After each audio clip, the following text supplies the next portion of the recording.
Coming up on the Civil Discourse, 3 presidents representing a variety of higher education institutions: St. John's College, Rutgers University, and Drexel University, will discuss their mission and what they understand to be the major challenges in higher education for the 21st century. My concern is that the speech is there, but the listening isn't. In that we are really good in this country at talking or yelling, but we're terrible at listening, and especially to things that we don't like. We're terrible listening to ugly things. But that is the bedrock of free speech, much as painful as it is.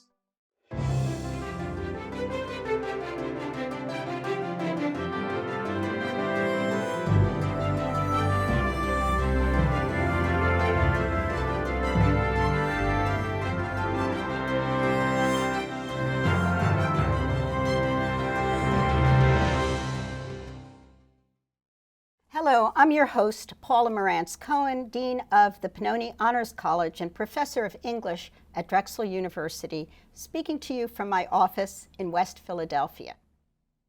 Today we're presenting a special edition of our ongoing interview show, The Civil Discourse, whose aim is to talk about important, often controversial subjects with candor and goodwill.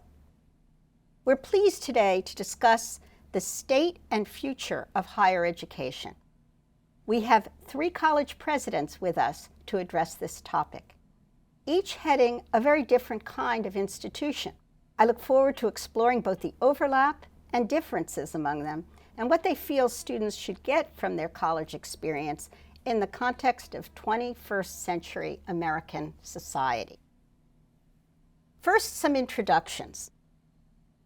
Nora Demleitner is president of St. John's College in Annapolis, Maryland. President Demleitner is a lawyer specializing in criminal justice issues. She previously served as dean of the law schools at Washington and Lee and at Hofstra University. St. John's in Annapolis, like its sister campus in Santa Fe, New Mexico, is known as the Great Books College because of its focus on an established, mostly traditional canon for its curriculum. Our next panelist, John Fry, is president of Drexel University, my home institution, a private university located in Philadelphia. Drexel is a comprehensive university, though with a technological bent and a focus on experiential learning through its cooperative education program. John Fry was previously president of Franklin and Marshall College in Lancaster, Pennsylvania. He's been involved with civic engagement and development in West Philadelphia and was formerly president of the Philadelphia Chamber of Commerce. Finally, Jonathan Holloway is president of Rutgers, the State University of New Jersey, which comprises 3 regional campuses in Newark, New Brunswick, and Camden.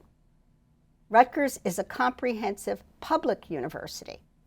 Dr. Holloway came to the presidency of Rutgers after being provost at Northwestern, and before that, dean of Yale College.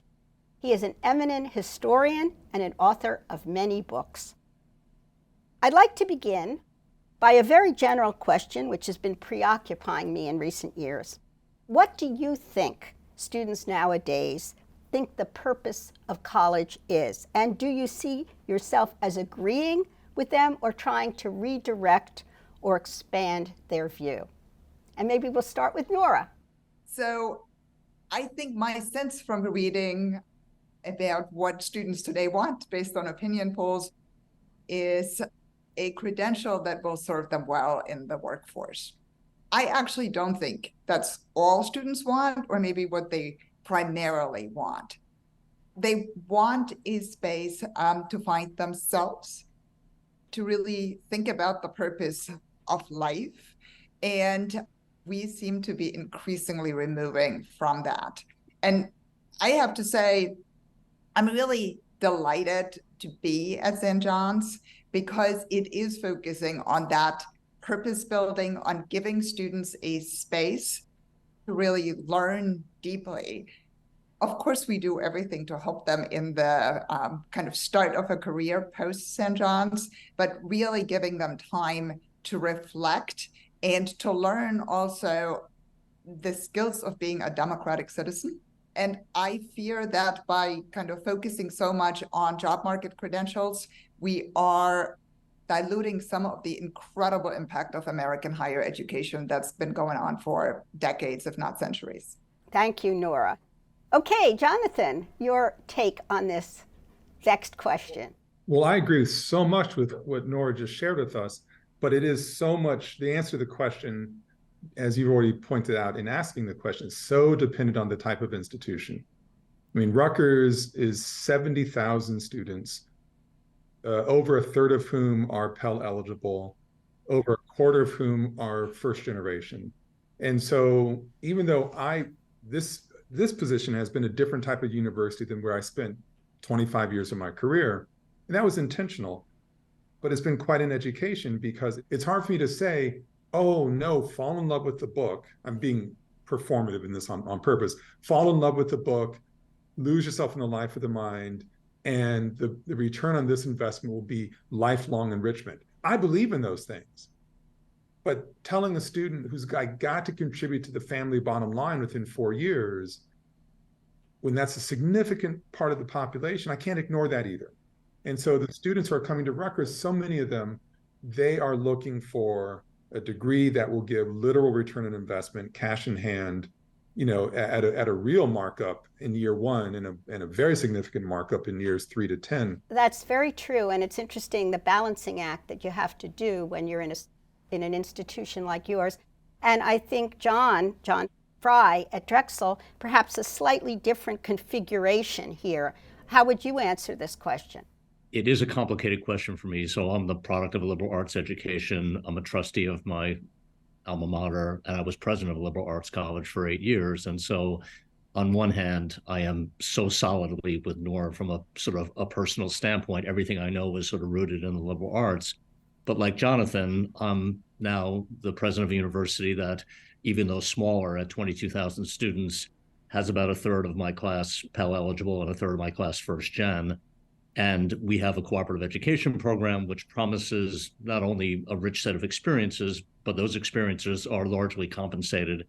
It's the kind of thing where we have to respect both. How do we sort of animate the sort of humanities and social sciences for our students, and then figure out a way of connecting those intellectual experiences to maybe more real world experiences. Well, yeah, you've touched on so many things. I hope to get back, but I want to move on to ask you about being a president of an institution, college or university. It seems to me this is a difficult task nowadays. There's so much contention in this society, and there's so much discord and pushback at anything one does as a leader, which you are. You represent an institution.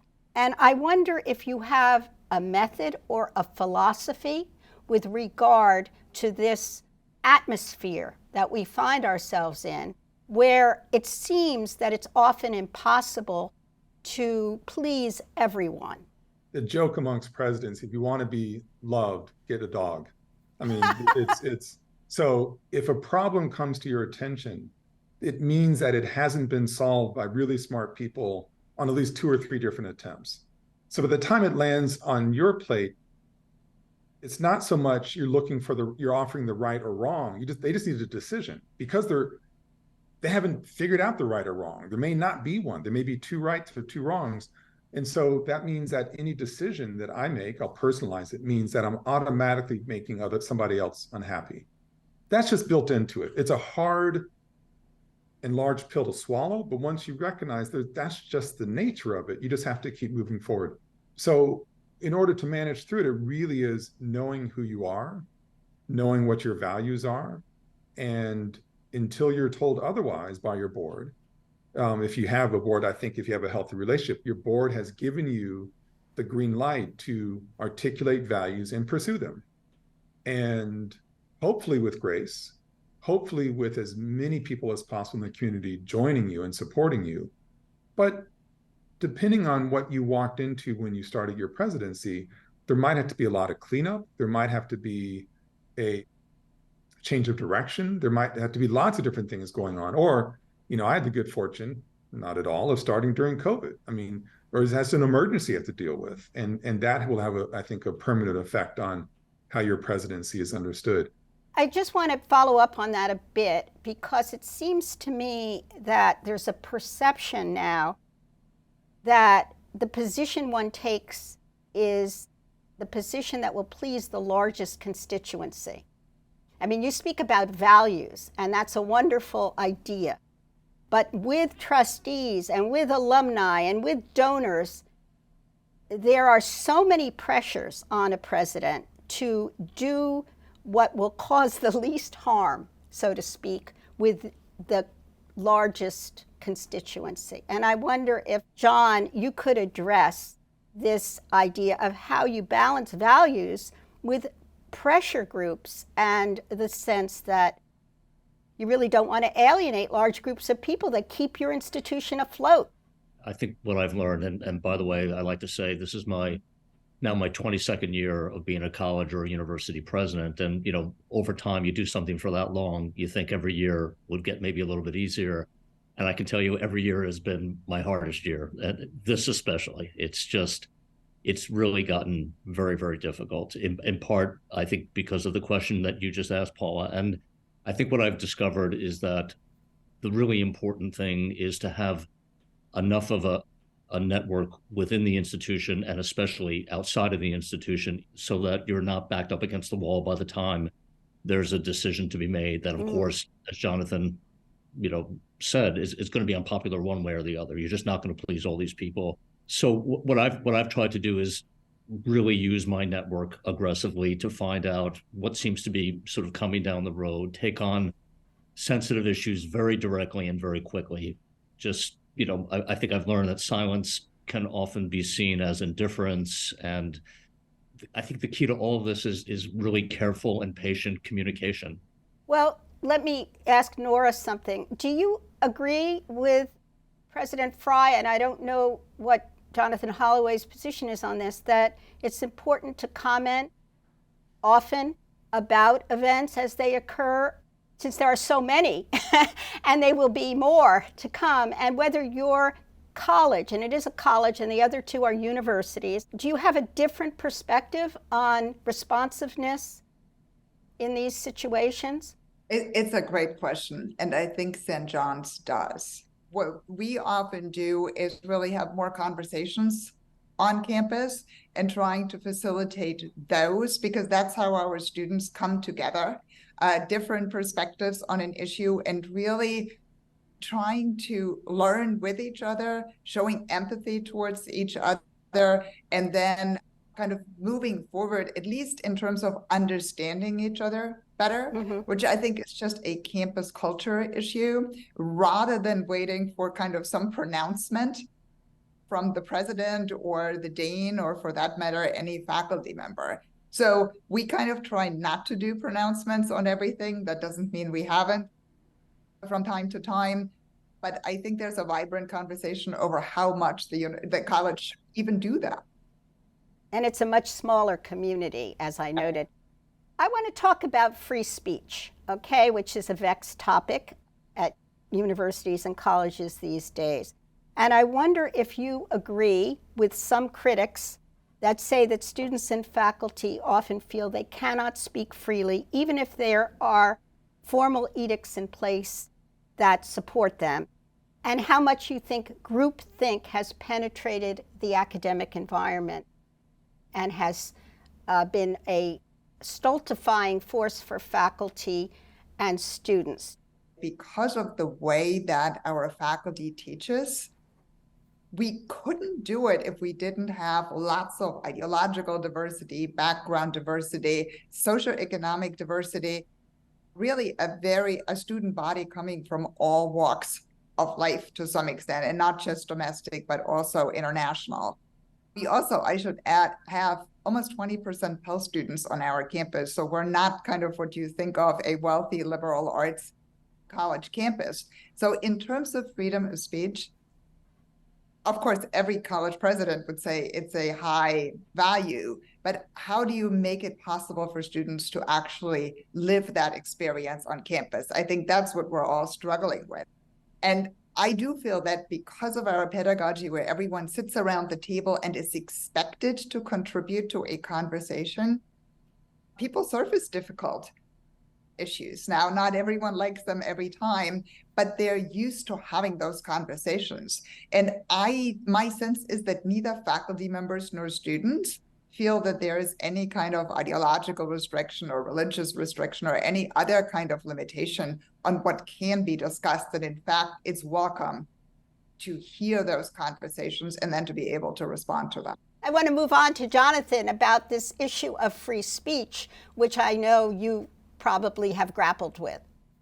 Yeah, I was actually happy to have you continue talking with Nora. I was just getting lost in reveries about how beautiful that sounds. But, this is a really serious topic and really difficult one.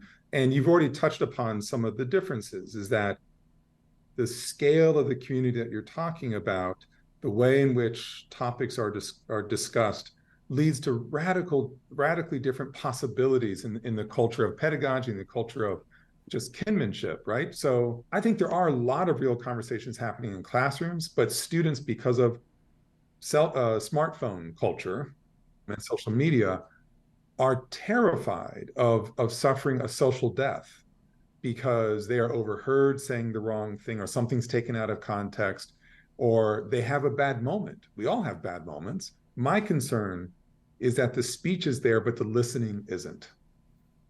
In that we are really good in this country at talking or yelling, but we're terrible at listening. And especially to things that we don't like. We're terrible listening to ugly things. But that is the bedrock of free speech, much as painful as it is. I've had to defend the right of people whose views I find repugnant, because we have to hear the idea so we can understand how bad it is and then counter it with a better idea. That's what a university or college should be doing. We're also living in an era where students are increasingly comfortable with the idea of limiting speech for a variety of reasons. One of them, quite understandable, is fear, like safety issues. That's real.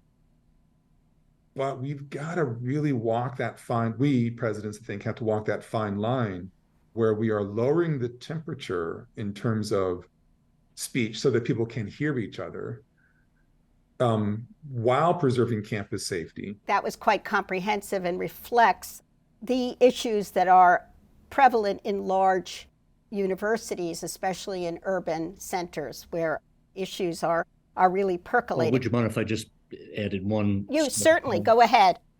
I think one of the unexpected benefits of operating within the context of a university that has embraced experiential learning in general and cooperative education in particular, mm-hmm. is that our students, from the time they're 19, and almost 95% of our students do cooperative education, which means they're spending 6 months in a workplace, be that a for-profit, a not-for-profit, or a governmental agency, are really sort of mixing it up with people with really diverse points of view from a very early age.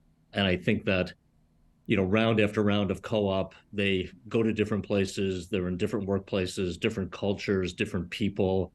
And I think it's created much more of an openness to understanding that there are different points of view from people with vastly different ages and lived experiences, which really does sort of help our students a lot. I would agree, John, that the co-op program and the being in the workplace throughout one's college career really is an eye-opener for students. It makes them much more pragmatic than at more conventional liberal arts schools.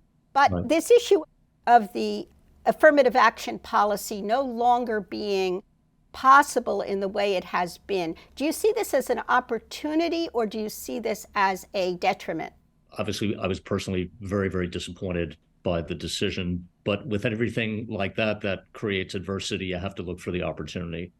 And so, first of all, for our institution, which was founded not even as a college or a university, but as a sort of technical institute, open to women and men from the very first day, and shortly thereafter, other underrepresented minorities, this has been sort of part of our founding purpose and tradition. So when you see this decision, I think we can't turn our back on who we are, why we were founded, and the way we look today. And so on one hand, yes, we have to comply now with the new rules and guidance that we've been given. On the other hand, there's no way I'm trained in my mission. And while we'll comply and we'll do what we're supposed to be doing, we will continue to seek out the kind of rich diversity that characterizes our university, and even more so today. Do either of you want to add anything to this? On a piggyback on what John was saying, we have to comply, but we're not going to change our value set and our reason for being. We've had to do a lot of internal work to prepare ourselves for what comes next. Right now, it's going to be okay. It really is going to affect, though, dramatically, a very small number of universities, but the ones that get an inordinate amount of attention in our cultural landscape. Yes. And this is the Ivies, the Ivy Plus, the highly selective publics. And Rutgers isn't quite there yet, but we're getting close. So it might become a problem in a while, but not quite yet. Okay. We're almost out of time. I have so many other questions that I'd like to ask you. I mean, I really think it's a wonderful combination of minds and institutions. But I see in my chat that many people are questioning the value of a college degree today. What are your thoughts on that? I think it's ironic that a lot of attention is given to those people who are criticized or asking questions at the value of a higher education, who have multiple degrees from usually the most elite universities. So there's some logic breakdown. Well, it's true. I mean, you think about it, right? We are living in a moment where people are reducing higher education to this transactional value. Mm-hmm. How much does it cost per class or per whatever metric you're going to use to measure it? And then what am I going to get out? What am I going to get in return? Transactionally, yes, training you, giving you skills to be ready for that great job. But let's face the sobering realities that we don't know what job we're training our young people for. That job usually doesn't exist. And so we need to train people who are agile, critical thinkers, good listeners, and I think have the value of for those schools that are residentially based, a heightened sense of social skills, like understanding an apparatus of how to operate in the world so that when they are on the job market, they can thrive. Someone asked about the rankings, the U.S. News and World Report. I know everyone tries to climb these rankings. Can you not afford to dismiss them? And do you think they will wither away in time? What can we do? What can you do to make this less of an oppressive sort of regime? Jonathan? Can Rutgers afford to ignore them? I think the answer is no. And the fact is, while I don't like using language of consumers and customers, so many of the people who are in high school and their parents who are dictating in large part the decisions about where the kids are going to matriculate are using U.S. News or other vehicles, or the guidance counselors are leaning on that.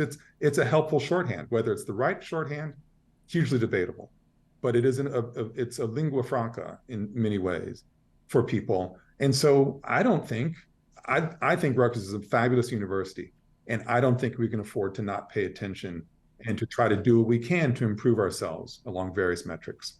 John, do you want to add to that?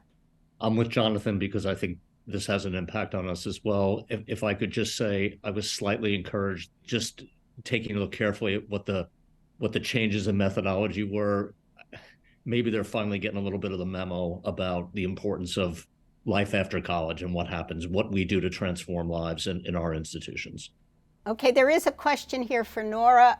What would you, and perhaps this is for all of you, would you recommend to high school students when they have to choose a school?